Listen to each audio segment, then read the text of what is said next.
अमर और माया दोनों पति पत्नी थे और 5 साल बाद कनाडा में इंडिया लौट रहे थे। दरअसल अमर का ट्रांसफर इंडिया में हो गई थी। अब वो इंडिया में ही सेटल होना चाह रहा था। इसीलिए 3 से 4 प्रॉपर्टी डीलर को बोल रखा था कि वो एक बंगलो लेना चाहता है।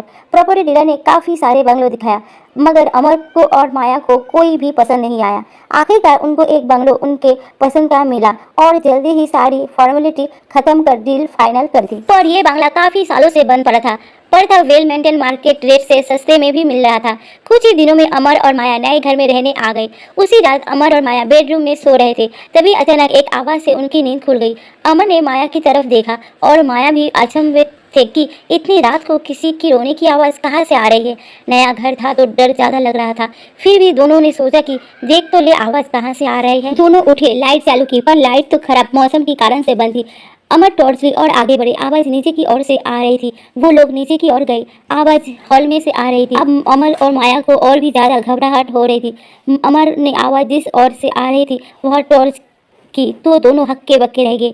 उन्होंने देखा कि दीवार के ओर मुंह करके एक लड़की अपना सर दीवार पर पटक पटक कर मार रही है और जोर जोर से रो रही है। अमर और माया की चीख निकल गई और उस लड़की ने पलट कर देखा तो उसके सर से खून बह रहा था और सफ़ेद मुंह और बड़ी बड़ी आंखों में दिख रहा था। बस इतना देखते ही लाइट आ गई और उसी समय वो लड़की गायब हो गई। अमर और माया बहुत डर गए थे और ये क्या था वो समझ नहीं पाए। जैसे तैसे ऊपर जाकर यही सोच में जागते रहे कि कहीं उन्होंने जल्दबाजी में तो ये घर नहीं ले लिया। मुश्किल से रात बीती। दोनों ही खामोश थे और सोच में डूबे हुए थे। अमर ऑफिस जाने को निकल गया।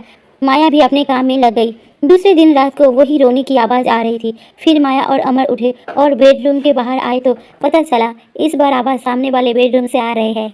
अमर और माया उस बेडरूम की तरफ बढ़े और जैसे ही दरवाज़ा खुला उसका होश उड़ गए। अमर और माया ने देखा कि एक लड़की पंखे पर फंसी लगाई लटकी हुई है और पंखे के साथ तेज गोल गोल घूम रही है। उसी लड़की की आंखें खुली हुई थी और आंखें बड़ी बड़ी हो चुकी थी और उसकी नज़र माया और अमर पर ही पड़ रही थी। ध्यान देने की बात यह है कि कल जो लड़की दीवार पर सर पटक रही थी वो और ये दोनों अलग अलग लड़की थी। दोनों रूम में बंद करके अपने रूम में दुबक के बैठ गए। दोनों सुबह होने के इंतजार में दूसरे का हाथ पकड़कर डरे सहमे बैठे रहे। अब ये रोज की बात हो गई थी। उन्हें घर की किसी न किसी हिस्से में वो दो लड़कियां रोज रात को दिखने लगी। अमर और माया जान चुके थे कि इस घर में आत्माओं का वास है। अब अमर और माया उदास और गुमसुम रहने लगी। अब कैसे इस मुसीबत से पीछा छुड़ाए। घर काफ़ी महंगा था और शहर से भी दूर भी था, इसलिए उसका बिकना मुश्किल था। एक दिन ऐसे ही उन्हें कमरे में लटकती हुई और दीवार में पर मरती दोनों लड़कियां साथ में दिखी।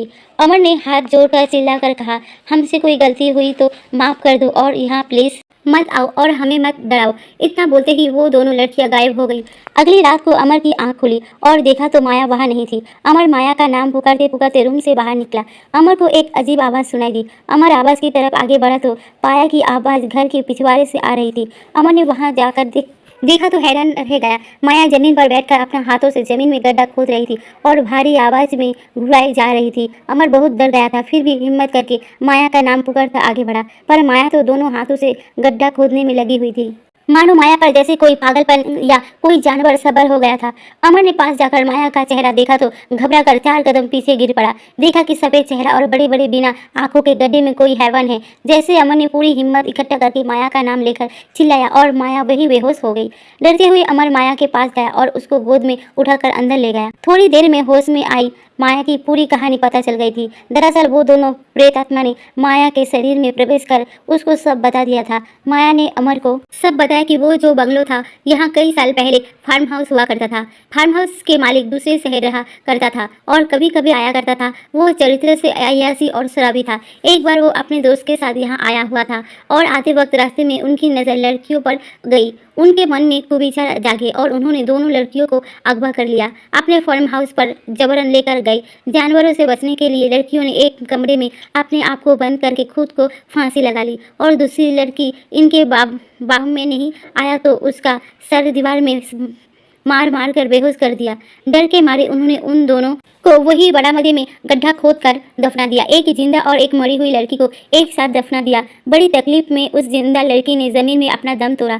इस हादसे के बाद कई सालों तक वहाँ लोग नहीं आए और एक बिल्डर को जमीन और फार्म हाउस बेच दिया। उस बिल्डर ने वहाँ 5 से 6 बंगलो बनाए, पर घर घर में जो भी रहने आता उनको ये 2 लड़कियाँ दिखाई देती और वो घर छोड़कर भाग जाते। ये सब सुनकर अमर का होश उड़ गए और सर पर हाथ देकर बैठ गए। पर माया ने बताया कि वो 2 लड़कियों की आत्मा मुक्ति के लिए तड़प रही है। माया ने बताया कि वो दोनों आत्मा हमको परेशान करना नहीं चाहती, पर हम उनको मुक्ति दिलाई, बस इतना ही वो चाहती है। और इसके लिए उनके जो भी अंग अवशेष बचे हैं उसके दाह संस्कार करके उन्हें मुक्ति दिलानी होगी। अगले दिन उन्होंने गड्ढे खोदकर बचे हुए अवशेष निकाले और विधिवत ब्राह्मण को बुलाकर उनकी दाह संस्कार और अंतिम विधि करवाई। ये सब करवा के जब अमर और माया घर आए और थक कर रात को जल्दी सो गए, तब दोनों को लगा जैसे कोई उनका नाम पुकार रहा है। अमर और माया दोनों जग कर बैठे तो देखा कि 2 सुंदर लड़कियां उनके पास खड़ी है। ये वही लड़कियां की आत्मा थी, पर अब वो कोई डरावनी रूप में नहीं, सुंदर परियों की तरह आई थी। दोनों लड़कियों ने उसको मुक्ति दिलाने के लिए अमर और माया की धन्यवाद व्यक्त किया और गायब हो गई। आज इस बात को 5 साल बीत गई है। अब आसपास सब घरों में लोग रहने के लिए आ चुके हैं और किसी को ये 2 आत्मा ना दिखती है और ना ही परेशान करती है। धन्यवाद। कहानी अच्छी लगे तो लाइक करें, शेयर करें, कमेंट करें। हाँ, मेरे चैनल को सब्सक्राइब करना ना भूलें। देखने के लिए दोस्तों धन्यवाद।